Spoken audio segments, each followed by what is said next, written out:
Hi there, knife people. Hello, lady and gentlemen. Tonight is for sure the nerdiest video that I've ever done since I started this channel. And it all started with me pulling 5 blades out of Microtech ram lock knives, 3 MSIs, and an Amphibian and a Stitch that I own. The reason I pulled them out, I wanted to just do the hardness test with my Lieb hardness tester.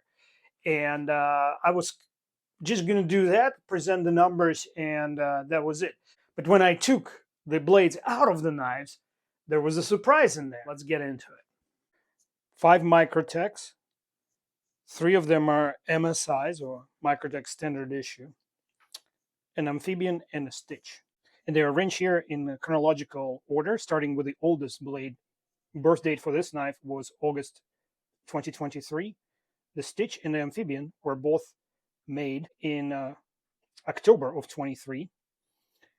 This MSI right here is from November 2023, and then after a long break, this has been purchased in July of 2024. Look, there are a lot of speculations about how well Microtech heat treats their knives.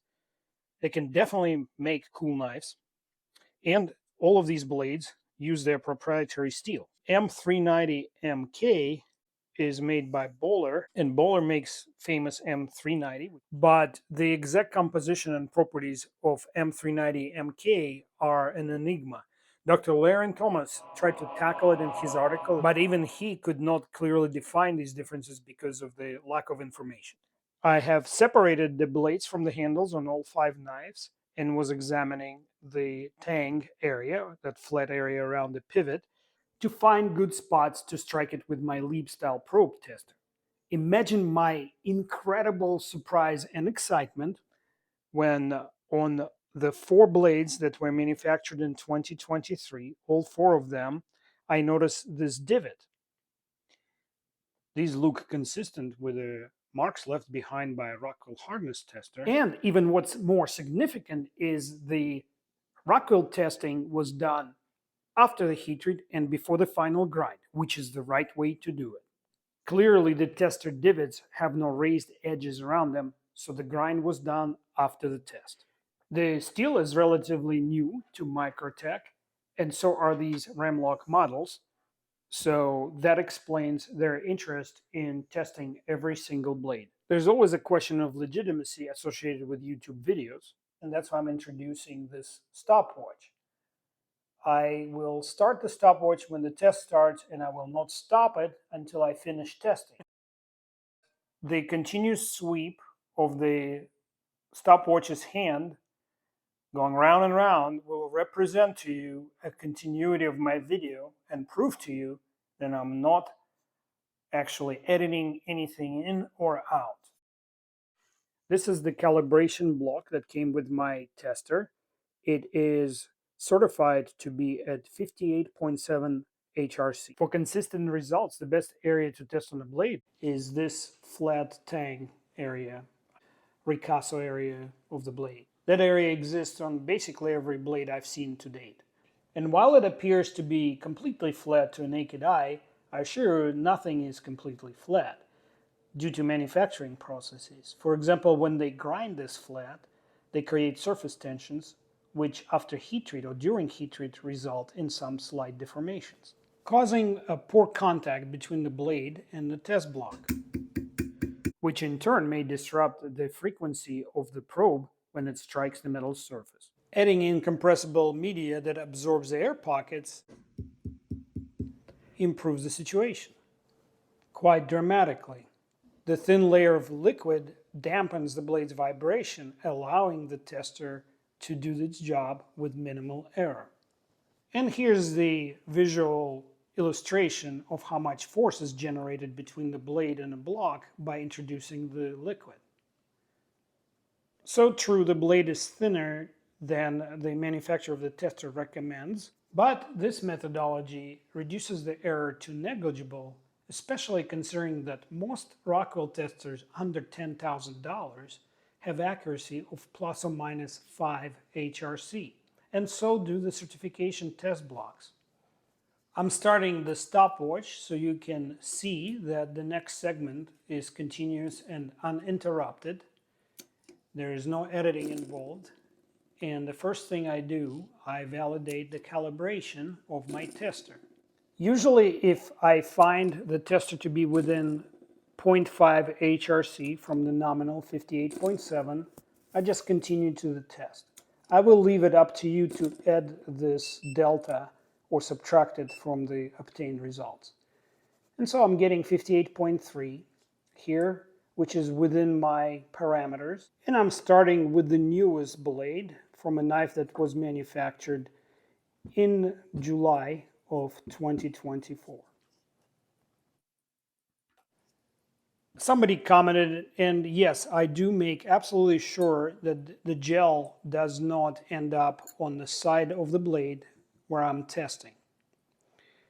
And as you can see, I got a decent connection here.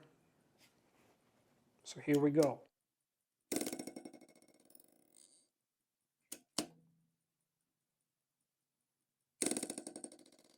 I have to shift the probe between every strike because if I strike into the same spot, it will either read way higher or it will give me an error. So between every shot, I'm shifting the probe. And my first result is 58.4. I will now wipe the blade dry so that I can test it on the opposite side. And I do this because I'll allow for eventuality that the blade may be flatter on one side than the other, and it gives me an additional data point. And here I almost placed it on the same side, but luckily the tester leaves 5 little indentations that are visible and giving me visual indication which side am I on now. We continue with the test. I do not want to accelerate this video because of the amount of disruptive questions that I get. And I don't use disruptive as a negative term. That's what I am, a disruptor. 58.2, so very close. And if you wish to add those half a point that we lost in calibration, feel free to do that, and that would make it 58.7. Next is the blade from November of 23, the two-tone. Same drill here. While I'm showing you this, I'd like to thank the viewers who like, subscribe, and share my videos. Somehow sharing a video helps algorithm to distribute it to more viewers, to show the video to more viewers with profiles similar to yours. I got 59 on this side, or 59.5 if you're adding. This may not sound very exciting in the day and age of mid-60s hardness ranges, but don't jump to any conclusions yet. Let's see the other side.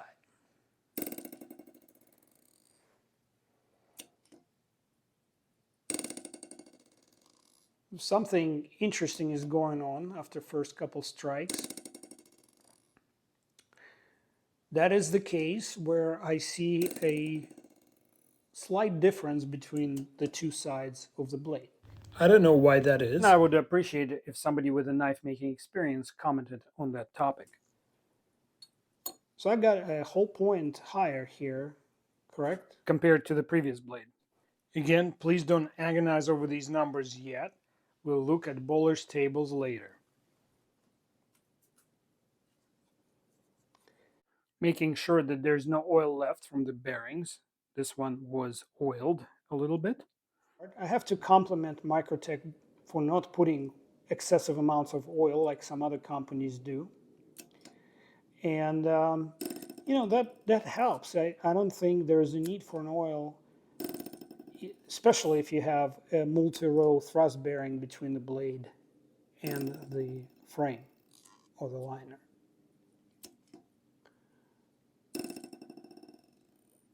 I love the shape of this blade. What do you guys think about the stitch? Isn't that like the coolest, most apocalyptic knife ever made by Microtech? The result though is 57, or 57.5 if you adding the zero shift.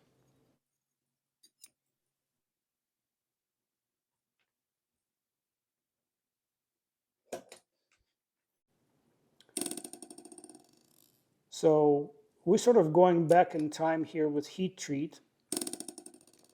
And I don't know if stitches are made in the same numbers as MSIs.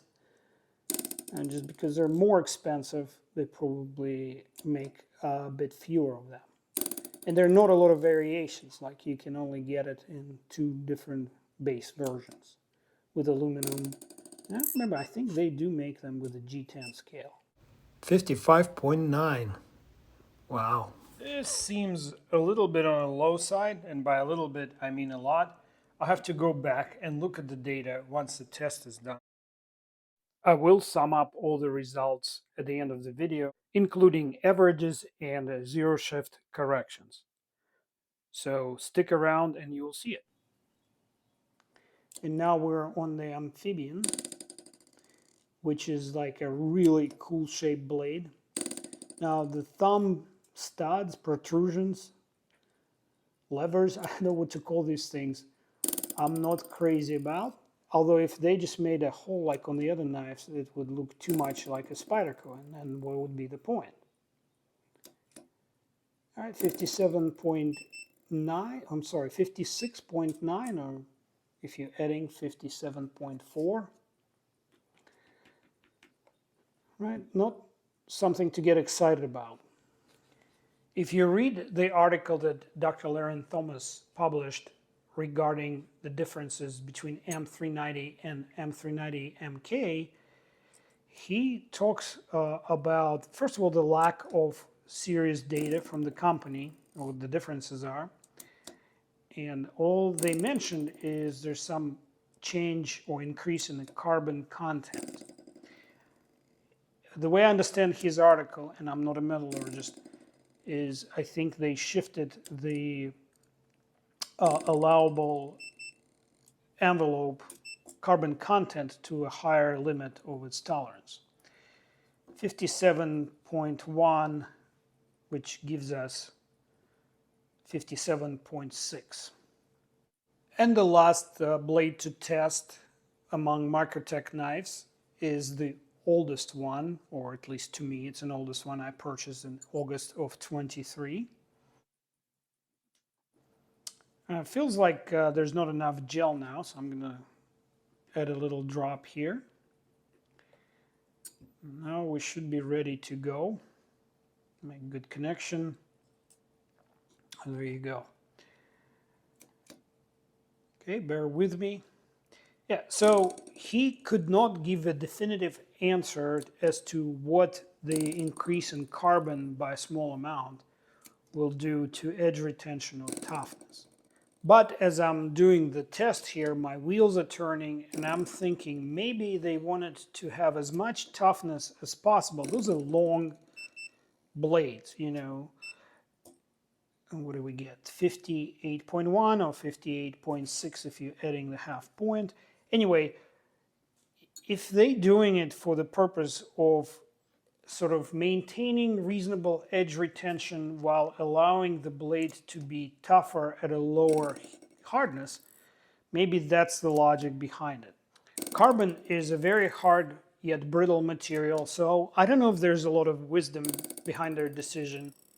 I do think that a company the size of Microtech is a little more concerned about the profit margin than a tiny percentage improvement in edge retention.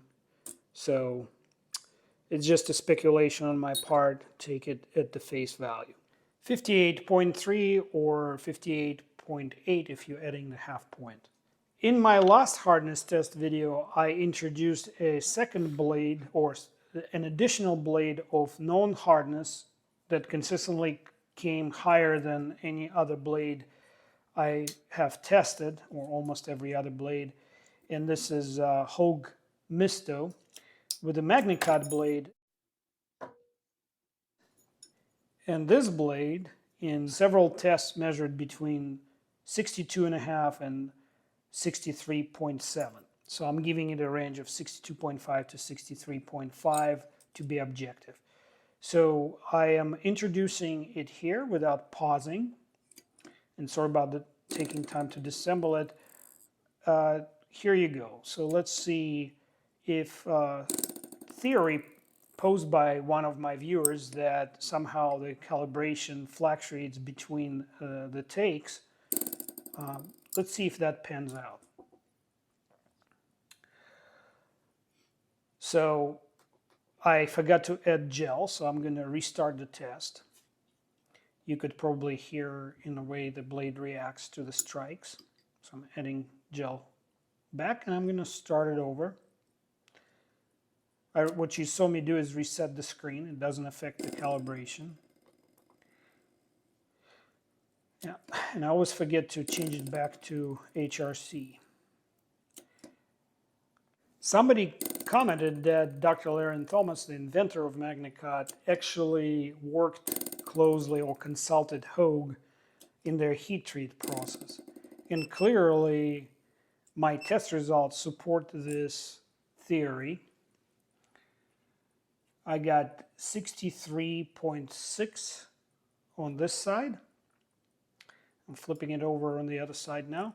Yeah, so if you know of an interview that he did or an article he wrote about consulting with Hogue, I would like to have a link. Please, you can email. I have my email address listed in the channel's description. You have to click on my channel icon and it'll take, and then hit it again, and then it'll take you to where the description is. And another point I'd like to make about this knife, it's the third time I'm testing it, and the two sides are very well within the same range, telling me that sort of tangentially that they probably is flat. So I got 63.6 again, or 63.1 if you're not adding. This concludes the main test portion of the video. I will disclose results to you that I summed up here in a minute, and stick around, there's a bonus test in the very end. I would like to ask you a favor. My channel is now approaching 10,000 subscribers, which is fantastic. It's great. And yet I feel that I don't get my word out to enough people. So whatever you can do to help me raise my subscription level, social media posts, etc., it would be very helpful. So if you're on the forums, on knife forums, please mention my channel at Cutting Board Reviews RX, and let them know that there's a channel out there that is unaffiliated and totally independent of the industry. All right, let me zoom in and go over the results here. There you go. All right, so I listed them in chronological order almost. I messed up. MSI was in November of 23, the second MSI with the two-tone blade. So I wrote them out of order. I'm not rewriting them. But anyway, here they are. The first MSI with the plain tumbled blade, dated August 2023, came in at 58.4 on one side and 58.2 on the other. And in this column, I'm averaging the result plus adding the zero shift that we discovered was half a point. MSI number 2, which is actually November of the same year, 23, came in at 59 and 59.4. Adding 0.5 and averaging them out is 59.7. And then stitch, I looked at the video. I should have caught it when I was doing the test, but I think the second side, when I flipped it over, I did not have enough gel, and that's why that was coming in about a point lower than it should have, but I can't say it with 100% certainty. So I just eliminated the result from the second side. The first side came at 57, so adding a zero shift, I get 57.5. And the Amphibian came at 56.9 on one side and 57.1 on the other side, which is actually within the error of the device. But averaging and adding, I get 57.5 again. Finally, the newest MSI that was just recently purchased and I'm using here for this test came at 58.1 and 58.3. That is again within the error of the device. And 58.7 is zero adjusted average. If I add these 5 values and average them out, gives us an average of 58.5 HRC for all 5 knives tested. And if I average just the MSI results, I get 59.1. We need to judge the hardness here in the correct context. For that, let's take a look at Bohler's tables on their website for M390, which is a very similar steel. This graph shows tempering temperatures on the horizontal axis versus the resulting hardness on the vertical axis. There are 2 gray areas on this graph. The wider gray area on the left represents the ideal tempering regime for achieving the best corrosion resistance, and the narrower area represents the ideal regime for achieving the best wear resistance. As I'm not a metallurgist, I find it bewildering that the hardness after exercising either one of these regimes is basically in the same range, which is 56.5 to 59 on the left and 56 to 60 on the right. Unfortunately, without some serious lab tests, including CATRA, I don't have an ability to say which regime was applied to these blades. Based on my test results, the blades in my video could belong to either one of these 2 regions. And what else can be really confusing to a non-metallurgically educated knife enthusiast is the fact that Dr. Larrin Thomas, in many of his online articles, quotes toughness and edge retention for M390 at 61.5 to 62 HRC. Additionally, Dr. Thomas published this video. Here's an excerpt. So here is a completely made up chart showing the distribution of hardness that they would have had with M390 with a target hardness of 59 Rockwell. Then there's some distribution because there's hundreds of knives that they might be heat treating. There's small variations in the heat treating furnaces, small variations in the chemistry of the steel, and so they get some range of hardness. If the M390MK has a slightly higher average carbon and a slightly tighter carbon range, we would expect the resulting hardness to be a tiny bit higher and the range to be a tiny bit smaller. So how does this line up with what Microtech said? Microtech claimed improved edge retention, improved corrosion resistance, and improved polishing. So would this tweak lead to improved edge retention? Maybe. That would depend whether they're heat treating it for maximum wear resistance or for maximum corrosion resistance. To me personally, it seems like a marketing ploy. This video is for entertainment purposes only. My methodology is not certified or approved by any standard setting association or organization. I do it on my own. I develop a procedure, and I do not claim my results to be an absolute truth. So take everything you see here with a grain of salt, and definitely do not make your purchasing decisions based on my experiments. Entertainment purposes only. While I was working on this video, a comment came on the video that I did about Remat Peregrine Falcon knife. Somebody said that when I used the control blade from Hogue Misto, which is known to be between 62.5 and 63.7, somewhere in that range, measures consistently in that range. And so I was making comparison, and I did the same comparison here in this video. So somebody commented while I was working on it that somehow the accuracy of the tester may be changing between the 2 blades, between when I test the first one and the second one. So to sort of help this person understand how ridiculous they sound, I'm going to do the next little segment, and it's not long. I'm going to put 2 blades from the set you've seen just now, side by side on a test block, and I'm going to test them interchangeably. One of them will be Hogue Misto, and the other one will be this MSI, which came out the hardest of the 5 blades. So stick around, it's only a couple minutes long. First thing to do was to set my tester to 8 average instead of 5 average strikes, because I'm going to strike each blade 4 times interchangeably. I'm using my standard methodology there. So jumping ahead, it's not easy to keep the blades on the block. And here we go, starting with the Misto. 63.1,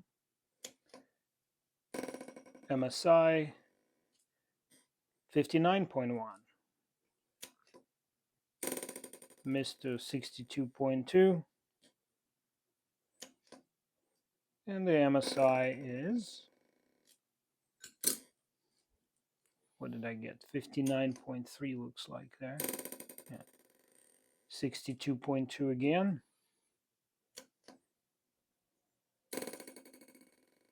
And 59.2. And the last time on this blade, see what I'm talking about? 62.7. Making sure no gel on this side. And we get missed strike. 59.3. So don't worry about the average between the two knives. It's absolutely meaningless. Let me grab a piece of paper and run the numbers down and calculate the average. The results that you just saw are in the memory of my tester, and I'm going to break them out by knife. Going back 63.1, 59.1, 62.2, 59.3, 62.2, 59.2, and 62.7, and 59.3. It goes in chronological order of how they were tested. So it's not in reverse order. Because my phone is also my calculator, I am doing manual mental calculations here. And this is what I get for the sum of 4 strikes. And then I have to divide these numbers by 4 to get the average. For your convenience, I overimpose the results from the main test. Both of these blades are the lines in green. For the MSI, the average comes to 62.6 or 63.1 with a 0 shift correction. And for the MSI, the average comes to 59.2 or corrected 59.7. And so that you know, Hogue advertises hardness for this blade at 62 to 64, and Microtech does not advertise hardness for their blades.